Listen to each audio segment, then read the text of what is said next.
Chainsaw Man is 2022's best anime, and it hasn't even aired yet. You know how when Attack on Titan first started airing, the anime community was just really starting to pick up? Then My Hero Academia came around and even the normies were watching? And now you can't even go to the Walmart without seeing someone in a Demon Slayer t-shirt. Well, you just wait.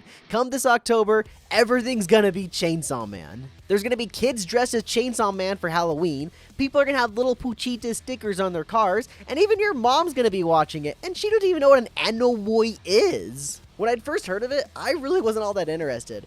I mean, all I had to go off of was Thane saying, "Guys, you should really read this manga. It's really good." All this did for me was make me think of that guy that's hiding at the end of every haunted corn maze. I kept it in the back of my mind and eventually got around to reading it. And let's just say I did not leave my room until I finished it. All 11 volumes of it. It's really freaking good. But why is it so good? Well, I'll tell you why I think it is. Without spoiling anything, of course.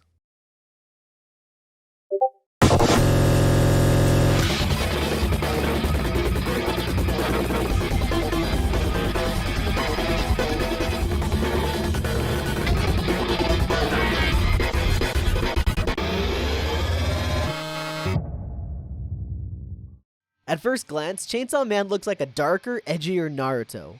Don't worry, it's not. That's what Jujutsu Kaisen's for. But it does share a lot of similarities. That's because it was originally published in the magazine Weekly Shonen Jump. Shonen Jump really has its name all over the manga and anime industry, so much so that this little stamp has sort of turned into the classic Nintendo seal of quality. Manga published in Weekly Shonen Jump usually follow the same style, and meet some qualifications. They're aimed at young boys and typically follow the classic hero's journey story structure. Chainsaw Man meets those specifications and then some. For its second part, it moved to Jump Plus, which has an older demographic, and rightfully so. I honestly have no idea how some of these chapters made it past the editors and into the hands of the Japanese youth. Beside the partial nudity and heavy gore, Chainsaw Man is easily digestible. Out of all the shonen manga I've read, nothing flows as easy as the pages of Chainsaw Man. People who only watch the anime are gonna have such a hard time watching it week by week. My heart goes out to all of the original manga readers who had to wait each week for a fraction of what would be in a single episode of the anime. Luckily for me, when I finally started reading it, it had just finished publishing and I was able to devour it all in a single day. I was able to pace myself a bit on the second reading, but I still got through the whole thing in a little less than a week. Now, I've never read Naruto, but I did watch every single episode, filler included. I do love Naruto, but there is something far more compelling about Chainsaw Man that Naruto couldn't produce. Chainsaw Man does follow the similar shonen tropes that stories like Naruto have set in stone. It has that classic trio of main characters, and also has some fantastical creature taking refuge inside of the main character. Speaking of our main character, we have Denji. Denji is honestly a hard character to relate with. Not many focal characters have such little drive in life. He isn't out to kill every devil in existence, or become the strongest devil hunter around. He just wants some food to eat, a place to sleep, and some boobs to touch. But this is actually what makes him relatable. Denji's goals are obtainable, and for the most part, he does get them. And those goals bring out far more emotional story beats than just trying to be number one. There are some incredibly moving and powerful moments in Chainsaw Man. I won't say anything spoilery, but if you know, you know. There is an overarching theme throughout the first part of Chainsaw Man that revolves around the heart and what it means to care. Denji comes from nothing. He grew up on dumpster diving and dirt. He was simply existing, or just doing what he could to get by. He has hopes and dreams, but the way things were, he fully expected to never accomplish anything. This resulted in him not really caring about anything but himself and his little devil friend Puchita. He lives his life day to day, scrounging up money to pay back his late father's debtors, and saving enough for himself to make it another day. One day he was betrayed by the people he owed money to, and was brought to the brink of death. Puchita then decided to give Denji his life so that Denji could go on and fulfill his dreams. With his new chainsaw powers, he kills the lot of them, and doesn't even feel bad about it. He then becomes a devil hunter and continues on living. With that as a profession, he encounters death on a daily basis, and yet he feels nothing. He begins to question his emotions and humanity, and he wonders why he never feels anything for the people that die around him. It isn't until others begin to care for him that he truly starts to understand what it means to have emotions for other people. At some point, he realizes that most of the people around him only care for his chainsaw side and not his Denji side. So much so that when people do seemingly care about his Denji side, he latches onto them like a little puppy dog. The people he clings to give him the motivation and drive to keep going, and he starts to understand what it means to care, love, cherish, protect, and trust. All of the other characters are just as fascinating. They're also hard to relate to and aren't very likable from the start, but they become endearing. Save for one who was very likable at the start. Makima.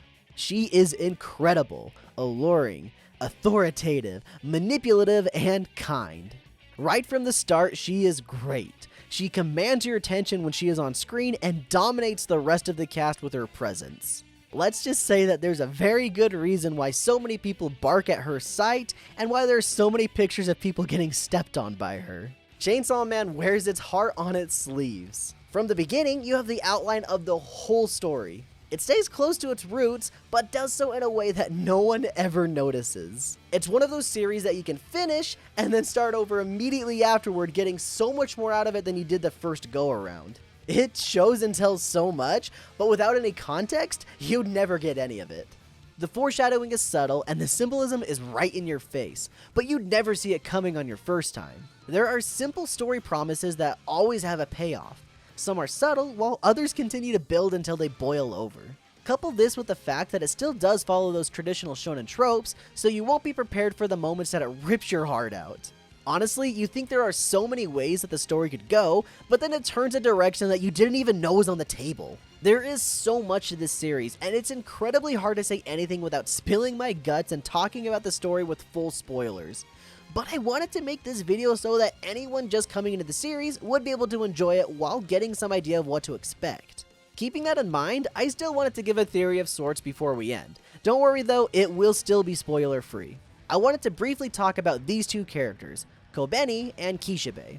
They literally don't have anything to do with each other, but while reading my second time through, I found a strange connection between them. I think that they sorta represent the consumer while going through the story. On one hand, Kobeni is a good stand-in to see how most people would react if they were in the same situation, and on the other hand, Kishibe sorta represents the dramatic irony or the person in the story that knows about as much as the consumer. Just some food for thought to keep in mind while watching the anime. I've never seen a manga get as much hype as Chainsaw Man has. Just about everyone in the anime/manga community knows about the series, and its anime hasn't even released yet. To put it into context, Spy X Family had been publishing for quite some time, and save for a few memes of Anya here and there, I feel like no one really knew what it was. Then the anime aired, and the weeb community was hit by Truck-kun.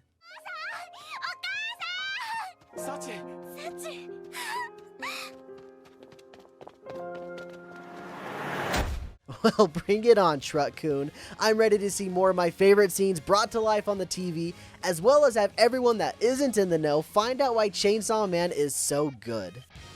Hey, don't go just yet. I wanted to tell you that we're going to be doing some bonus episodes for our anime podcast, Life is Daijoubu, recapping episodes of Chainsaw Man as it airs. The three of us have read all of the manga and wanted to talk about it even more. We're going to break down each episode into spoiler and non-spoiler segments so that if it's your first time around with the series, you can still follow along. Check out our anime podcast, Life is Daijoubu, in the description below. Anyway, thank you for watching. I hope you have enjoyed it, and if you did, please leave a like and subscribe to the channel. Check out our Patreon where we recently added a $1 tier so that anybody can support us and also get some behind the scenes as well. Thanks again for watching, and as always, keep it rad.